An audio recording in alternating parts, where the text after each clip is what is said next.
تتمنوا ما فضل الله به بعضكم على بعض للرجال نصيب مما اكتسبوا وللنساء نصيب مما اكتسبن واسألوا الله من فضله إن الله كان بكل شيء عليما. Au nom de Dieu, les miséricordieux, les très miséricordieux.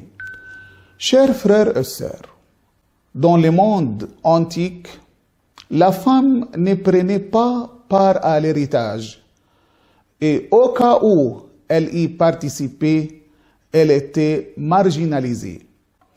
Elle n'avait pas une personnalité légale indépendante. Selon certains codes anciens, la femme recevait un héritage, mais pas ses enfants, tandis que lorsqu'il s'agit d'un homme, en plus de recevoir un héritage, lui-même, il voyait ses enfants eux aussi hériter de leur grand-père. D'autres systèmes juridiques permettaient qu'une femme hérite, mais pas sous forme d'une part prescrite par la loi, ou selon l'expression coranique, une part prédéterminée, mais seulement si le défunt voulait bien faire un geste en sa faveur dans son testament. Mais pourquoi la femme était-elle privée d'héritage? La principale raison de la privation de la femme de l'héritage était la prévention du transfert de la fortune d'une famille à une autre. Selon les anciennes croyances, le rôle de la femme dans la procréation était insignifiant. Les mères servaient, d'après ces croyances, uniquement de réceptacles pour le développement de la sémence du père. On croyait que les enfants du fils d'un homme étaient les propres enfants de ce dernier, alors que les enfants de la fille d'un homme ne faisaient pas partie de la famille, car ils appartenaient à la famille de leur grand-père paternel. Donc, si une fille recevait un héritage, cela signifiait le transfert de la propriété à ses enfants, lesquels appartenaient à une famille sans lien avec celle du défunt. Les Arabes de l'époque pré-islamique s'opposaient à l'héritage de la femme, laquelle ne pouvait hériter tant qu'il existait un mal si lointain, fut-il, dans la famille. Et c'est pourquoi ils furent grandement surpris lorsque, à l'événement de l'islam, le Coran dit « Les hommes ont une part de ce que leurs parents et leurs proches ont laissé, et les femmes ont une part de ce que leurs parents et leurs proches ont laissé. » Que cela représente peu ou beaucoup, c'est une part déterminée. Surat 4, An-Nisa, les femmes, verset 7. Il est arrivé qu'à cette époque-là, le célèbre poète arabe Hassan ibn Thabit mourut en laissant derrière lui une femme et quelques filles. Ses cousins s'emparèrent alors de toute sa fortune, ne laissant rien à sa femme et à ses filles. Sa veuve s'en plaignit auprès du prophète, paix sur lui et sa famille. Le messager d'Allah, paix sur lui et sa famille, les convoqua pour se justifier. Les cousins dirent « La femme ne porte pas d'armes ni ne combat, c'est nous qui brandissons les épées pour nous défendre et défendre cette femme.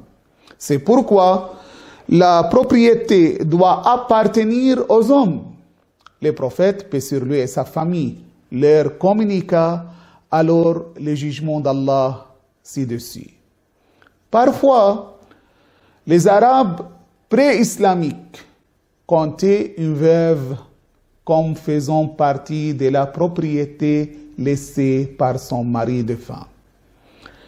Et c'est l'approprié par conséquent. Si le défunt avait un fils d'une autre femme, celui-ci pouvait jeter un morceau de tissu sur la veuve en signe de son acquisition.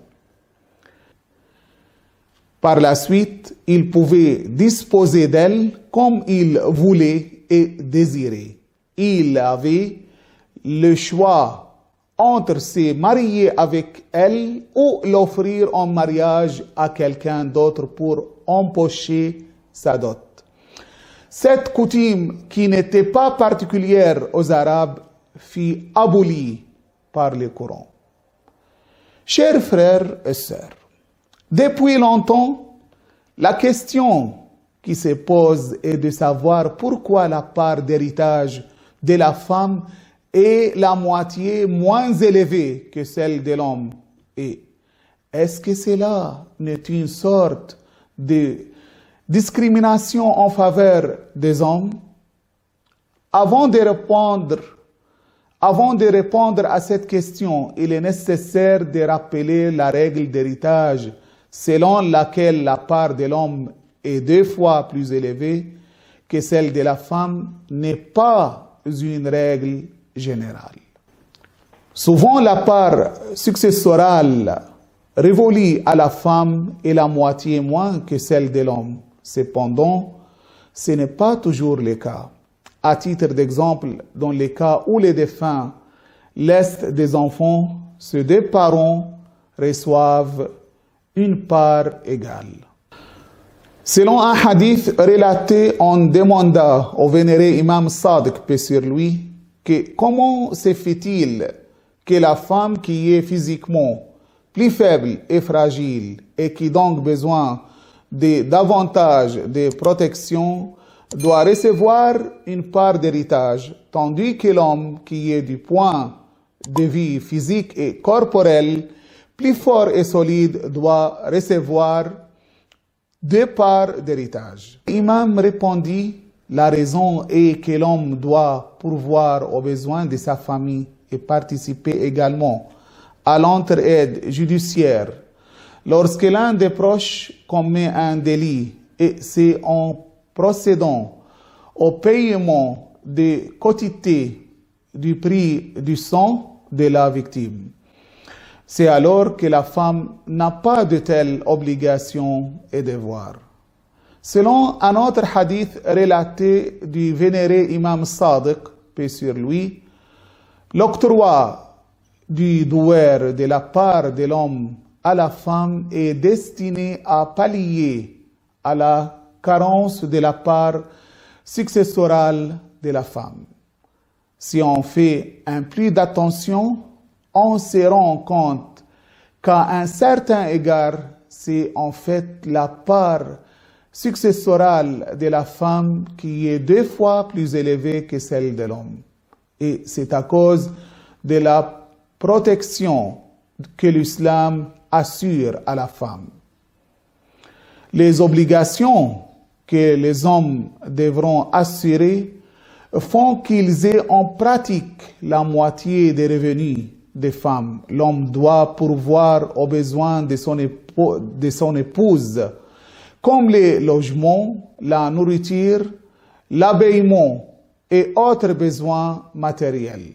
Même si la femme embauche à cause de son rang et sa position une domestique et qu'elle-même ait la capacité financière pour payer son salaire, c'est l'homme qui a son charge de s'en occuper.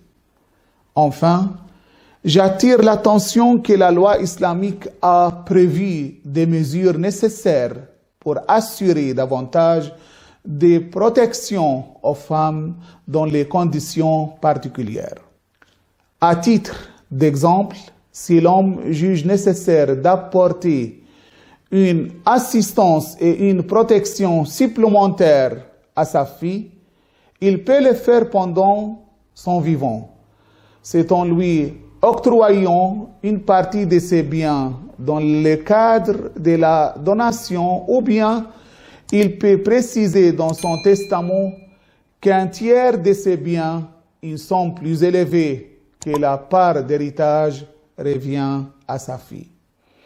En tout cas, l'ensemble des règles et des législations qui existent en l'islam au sujet de la femme et de l'homme implique qu'il y ait une forme particulière pour la loi successorale, et cela ne peut pas être considéré comme un défaut du code islamique. Puisse Dieu nous guider dans la voie qui mène vers lui, la voie de ce qu'il a comblé de faveurs et non pas des égarés. Qu'il nous accorde de son savoir et de sa science, et qu'il nous emploie dans des actions pour lesquelles il serait satisfait de nous. Louange à Dieu, Seigneur de l'univers.